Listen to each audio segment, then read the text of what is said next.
Well, folks, they finally did it. After 11 years and 22 some odd movies, the Marvel Cinematic Universe franchise has somewhat come to an end for a lot of characters and actors throughout in this movie.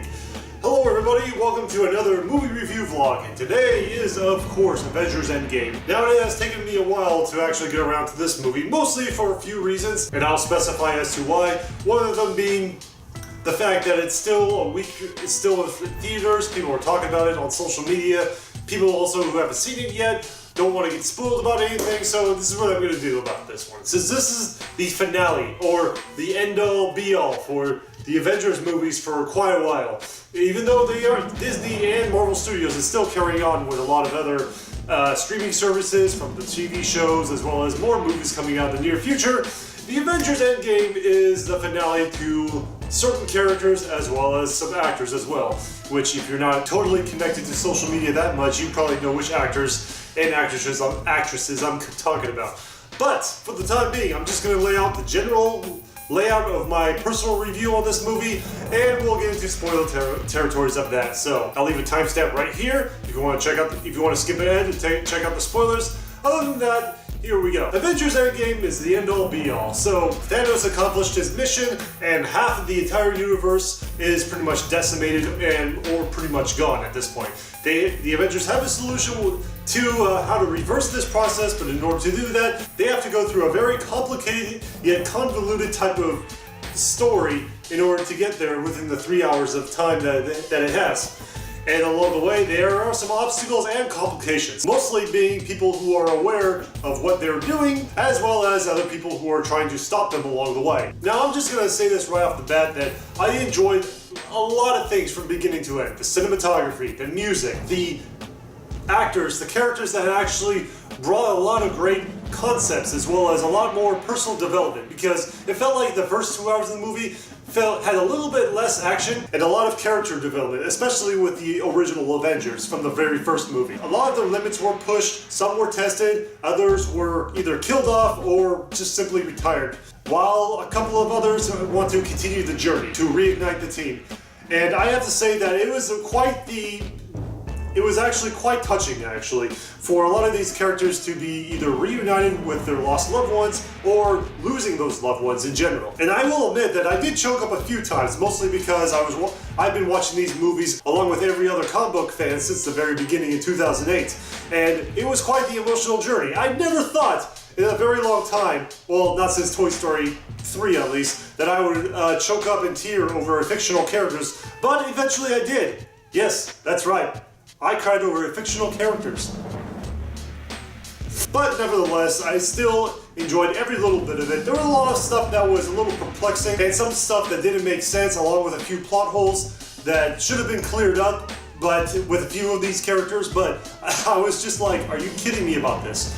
And by that, I will probably go into spoiler territory in a couple of minutes. So for right now, I would say this movie is not exactly perfect or the greatest, but it is up there, very high up there in the top tier range.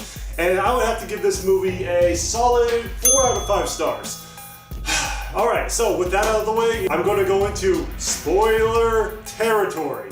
So I'm going to leave a timestamp right here if you want to skip ahead and not be spoiled because you haven't seen the movie yet. I'll give you guys the opportunity to skip ahead. 5, 4, 3, 2, 1. Alright, here we go. So in order for the Avengers to reverse everything, they have to go back in time and collect all the Infinity Stones in order to snap everything back into reality. And this process takes roughly 5 years or so to get the job done. Or it takes them roughly a few months because 5 years passed after the snap, and for whatever reason, Scott Lang comes back from the Omniverse dimension or whatever it's called, in order to explain it to everybody that, hey, we could just travel back in time. That would be a great idea. And I'm like, okay then. So in order to do this, they have a very small amount of pincore particles that they can use for a trip to the past and back to the present. Now in movies, there's a lot of different ways for time travel to work and what does and doesn't work. And in this particular case, they can't really kill off anybody in the past for whatever reason because the events that already happened in the present can't be changed if you change in the past for whatever reason. Now, time travel movies can be very convoluted and perplexing. Other times it can be very straightforward. Some of the more clearer examples would be like the Terminator franchise, or the first two Terminator movies, or Looper, which is one of my personal favorite time travel movies, where they just say, if you don't know what to say about time travel, just don't say anything at all. However, they have a certain sets of rules in this movie which didn't make a whole lot of sense, where the original, since they only have a limited amount of Pym particles, because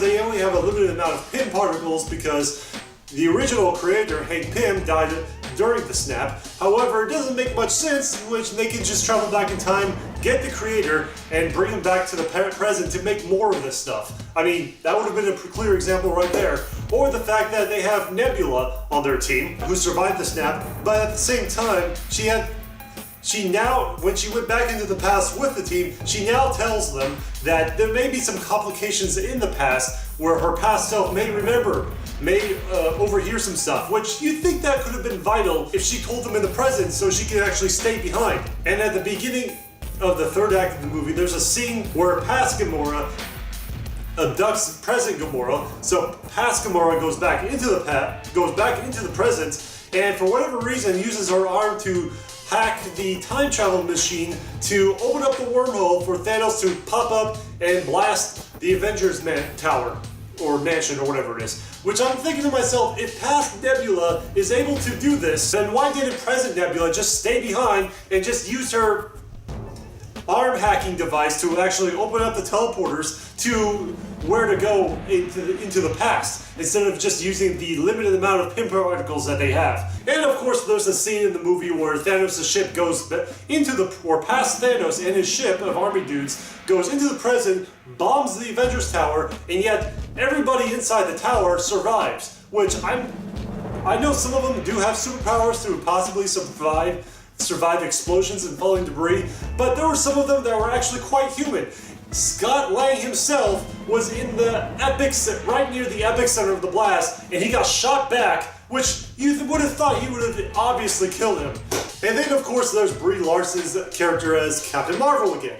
Now, I've said my grievances in the past with her, but this, of course, was even worse, because you'd think that just because she had a solo movie leading right up to the Avengers movie, that she would actually be a part of the entire movie.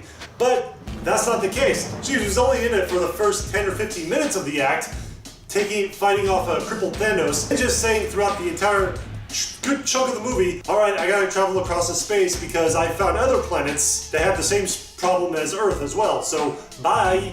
And she doesn't show up until like pretty much near the end of the third act of the movie. And even then, she teamed up with a bunch of super chicks to fight off an army horde for Spider-Man to get through the horde, which was quite alright if you ask me. But then she had this bit of a fist fight with past Thanos, to where despite Thanos having the Infinity Gauntlet with all the gems, stood toe-to-toe with Captain Marvel. Now, I'm not quite sure about her superhuman strength, but she's not as strong as Superman or anything like that. But yet, she was going toe-to-toe with him up until the point where Thanos just used the entire power of Infinity Stone to punch her back. I mean, she was only in it for a good maybe 15-20 minutes throughout the entire movie. There was also some other grievances that I had, and some nitpicks as well with this movie, which is one of the reasons it's not near perfect. But at the same time, they paid a lot of great homages to a lot of things throughout this entire movie. Mostly a lot of actors and supporting characters that were sprinkled out throughout the entire movie as special guests, whether it be the guy who played Howard Stark,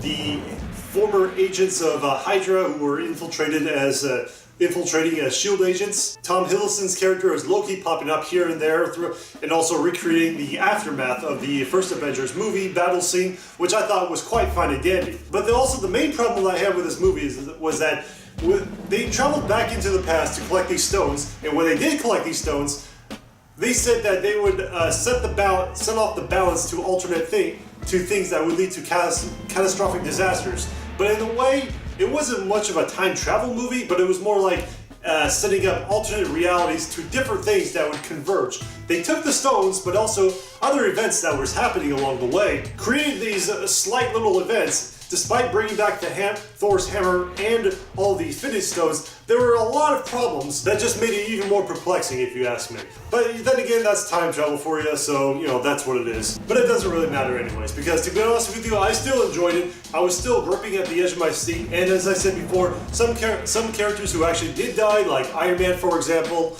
I did choke up a little bit, especially during his death scene and his final moments with the snapping Thanos and his goons out of existence with the Infinity Gauntlet that he had. I mean, I thought the way he defeated him was actually quite clever. And as for Chris Evans' character as Captain America, he had a bit more of a somber ending where he didn't die so much. It's just more or less a retirement scene and passing on the mantle of the Captain America shield over to Falcon, which I thought was quite honorable, if you ask me, because if there was it's following true to the comics as well as the future streaming service for Disney Plus when they have Falcon and Winter Soldier coming out in the next year or so. I'm thinking, my suspicion is that it's probably going to be like a TV series that's going to be animated and they're going to use the actors' voices for the show. Either that or they're going to carry on with some solo movies or something like that, which I don't know how they're going to pull that off. Falcon and Winter Soldier movie, but hopefully it works out in the end. But, you know, that's pretty much it. So, I will have to say, though, that's probably a good reason why I would have to give this a very solid rating for the Avengers Endgame. It's a great ending to a most honorable franchise, and I look forward to what else they have in store in the future as well. And with that said, I think that pretty much concludes it. So what did you guys think about the movie? Was it as great? Was it terrible? Did it live up to the expectations that you guys wanted? Feel free to let me know in the comment section below, which by then it'll probably be spoiler free. Let me know in the comment section below, and we'll have a nice little talk, because I'd like to know what you guys think about this sort of thing. And as always, with this, I got a bit of a break now from the comic book movie reviews, so I will be reviewing some regular movies as well. If you guys have any suggestions for any movies, whether it be past or present, for me to review at some point or another, feel free to let me know over on my Patreon website, where I accept any and all requests for the low price of $1 a month. And with that said, thank you all for watching, and I'll see you all next time.